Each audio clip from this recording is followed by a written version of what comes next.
Hi everyone! Today I'm talking about why INFPs have so much trouble finishing writing projects. This actually has a very simple explanation that is puzzling to a lot of INFPs, and there's a very good reason for that.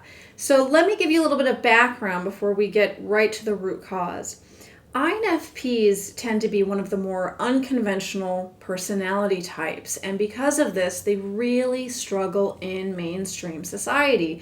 INFPs have a lot of trouble working in a straight line, and they have a lot of trouble following any sort of like step-by-step process. They want to do it their own way, and the way they do it is to jump around. So instead of going A, B, C, D, they will jump from A to P to E down to Z and back again. And that actually feels really good to them because that's the way they normally process things. They jump around, they get the little bits of information that they intuitively need, and they piece those together as they go.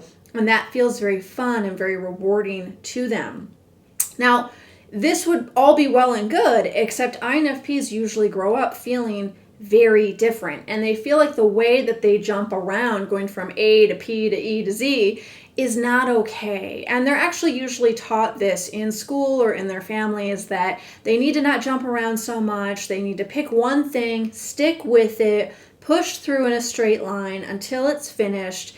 And that's the way you do things. And if they don't do it that way, then they're wrong. So INFPs really tend to internalize this message from a young age. They feel like they're doing it wrong. They feel like they are wrong. So they bring this to their creativity. So when they're working on writing projects or they're working on any other creative projects, painting, music, crafting, whatever it is, they really try to go with the programming that they've been given by mainstream society. They try to pick one project, only work on that project until it's finished, and then move on to the next project. However, what happens is this does not work for INFPs. They get bored. If an INFP spends too much time on one project and isn't allowed to jump up and down and spiral around and go from this flower to that flower and do whatever they want to do, if they're not allowed to have that freedom and that space to really experiment and really dance with their creativity, they get so bored so quickly that they feel like they cannot even go on with the project. And that's when their enthusiasm really starts to wane. And that's when it starts to feel like a chore and it starts to feel like work. And of course, this is linked to all those times in school, all those times in the workplace that they were forced to stick with one thing when they really didn't want to, when that went against their natural flow.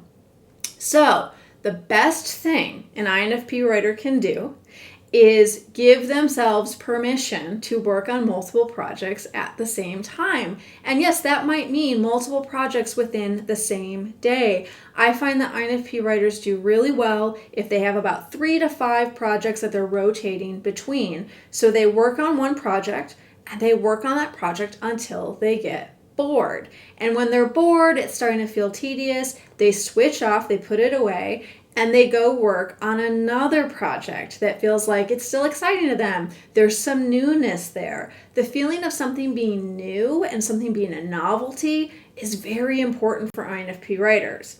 Now, a lot of INFPs will ask me at this point, I totally get that. They say, I love it when something's new. I love that feeling of novelty and figuring something out.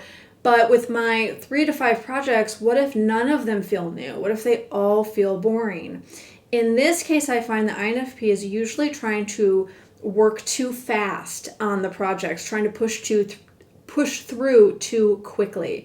So they have the 3 to 5 projects, but they're trying to tackle them all in 1 week. And they're not letting any one of them sit on the shelf long enough so that they can defamiliarize themselves with it and get that space they need so that when they come back to it, it does feel really new.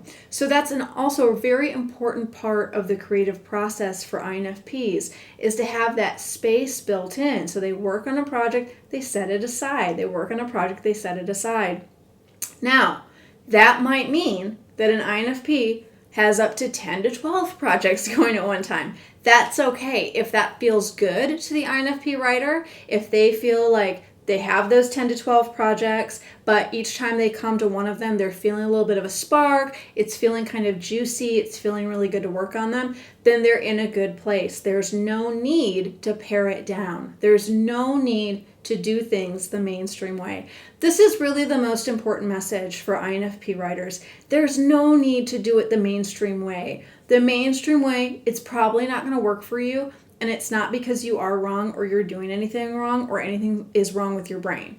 It's because you are the way you are, and you are a butterfly, and you like to zip around, and you like to sample a little bit here and sample a little bit there, and that's what really feeds your creativity. So the more you can go with your natural flow, the more you are going to be able to flow with your creativity, and the better it's going to feel. Thanks so much, everyone, for tuning in. Please subscribe to my channel if this content appeals to you. If you are an INFP or you're an INFJ personality type, if you're an intuitive person and you're also a writer, I do a lot of videos that are really applying to both intuitive people and intuitive people who are writers. So please subscribe to my channel to make sure you get all the updates, and please subscribe to my newsletter. You get a free ebook, Firefly Magic, Heart-Powered Marketing for Highly Sensitive Writers. Totally free. Just sign up for my newsletter. Thank you so much, everyone, and I'll see you next time.